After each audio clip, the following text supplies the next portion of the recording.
I had a wonderful personal account of Zishe coming to a small shtetl and what it was like to take the day off and to see this great folk hero, this Jewish folk hero. And he said that the children started copying the way he walked and would try and do things that he did.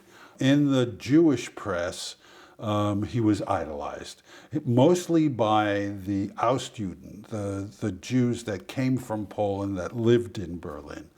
The German Jews kind of looked down on those people and really didn't have much to do with them at all. The rabbis were very interested in what Breitbart was doing. And the Redsman Rebbe had him come and perform in front of him. And the rabbi bestowed blessings on him that hadn't been invoked since the time of Samson, that he was to be the defender of the Jews.